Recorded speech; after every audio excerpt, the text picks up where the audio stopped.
Our next example, and this example is the first example in lecture 26, is we're going to rank a couple of compounds in order of increasing boiling point. So we have 4 compounds, and you can refer to the slide in the lecture notes. And we're gonna talk about compare them and talk about the different intermolecular forces and why would they have boiling points relative to one another.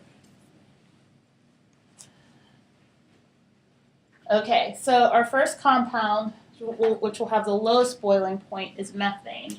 And again, I am going to draw a geometrically realistic Lewis structure.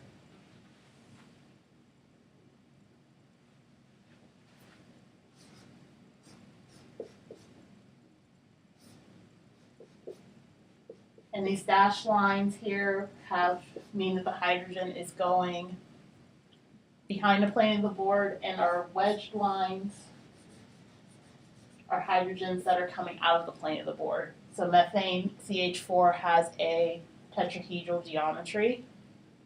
And this will have the lowest boiling point.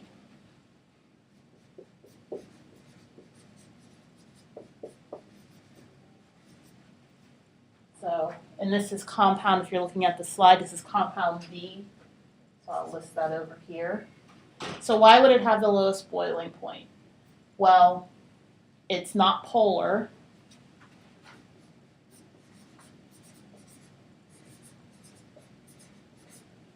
So we would only expect there to be London forces.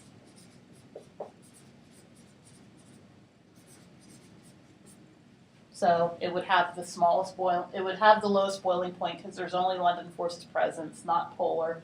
It's also, if you look at those molecules, is the smallest molecule listed. So it has the lowest molecular mass. So we would expect it to have the lowest boiling point. Okay, so our next highest boiling point will be molecule A. So this is our running list we're having here. So molecule A is ethane. So this is methane. We'll have ethane. And I'll draw another geometrically realistic Lewis structure.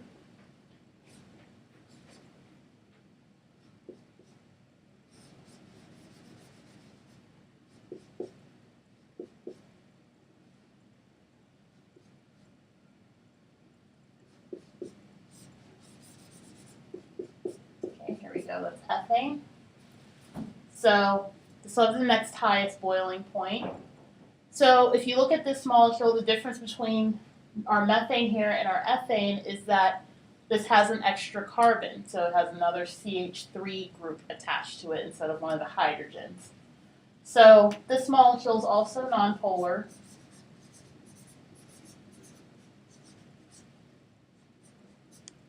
But it's larger than the CH4, so molecule D. So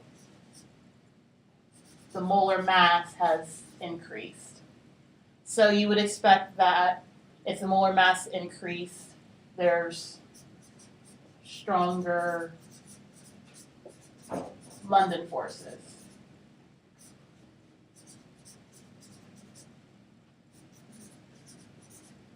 Than in CH4.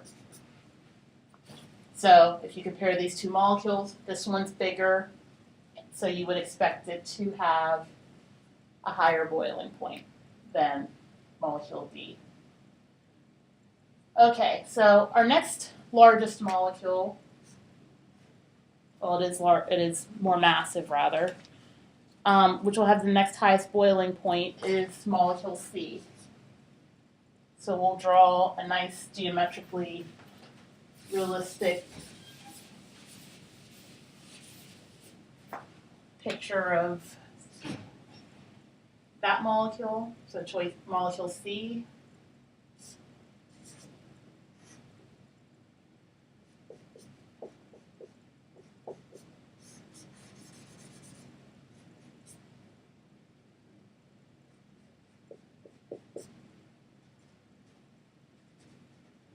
That's methanol.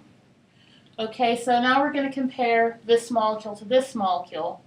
And the difference here is that, let's use another color, we have our OH bond. So now we can have hydrogen bonding. And hydrogen bonding, if you look at your slides, have a higher, are strong, much stronger than London forces. So that's going to cause the boiling point to increase.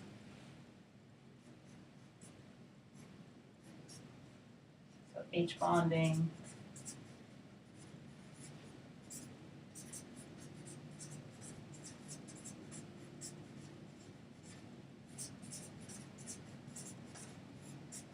Forces alone.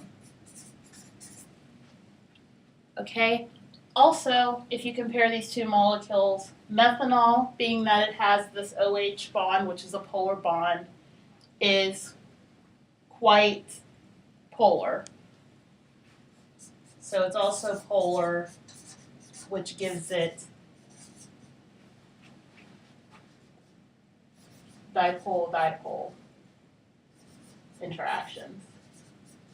So take-home message here is that since methanol, this molecule here, molecule C, has more intermolecular forces than molecule A does, it's going to have a much higher boiling point.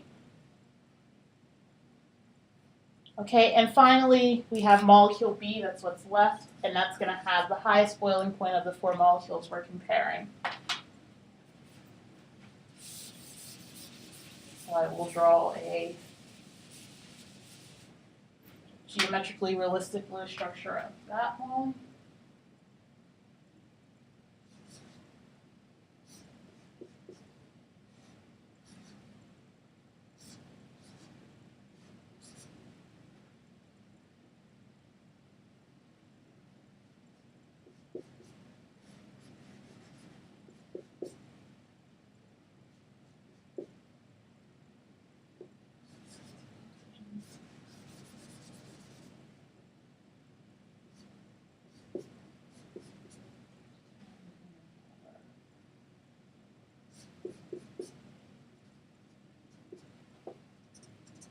So that's molecule B.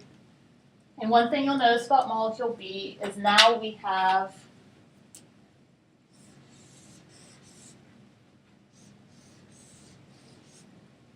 two OH bonds. So what is this going to mean? This is going to mean that we have more places for H bonding.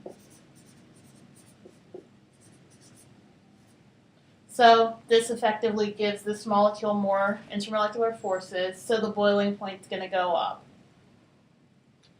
when you compare it to something that only has one place where hydrogen bonding can occur. Okay, so take-home message, answer is you're going to rank those molecules in this example in increasing boiling point. Molecule D has the lowest boiling point, and molecule B will have the highest boiling point. And you can make that comparison by looking at differences in intermolecular forces.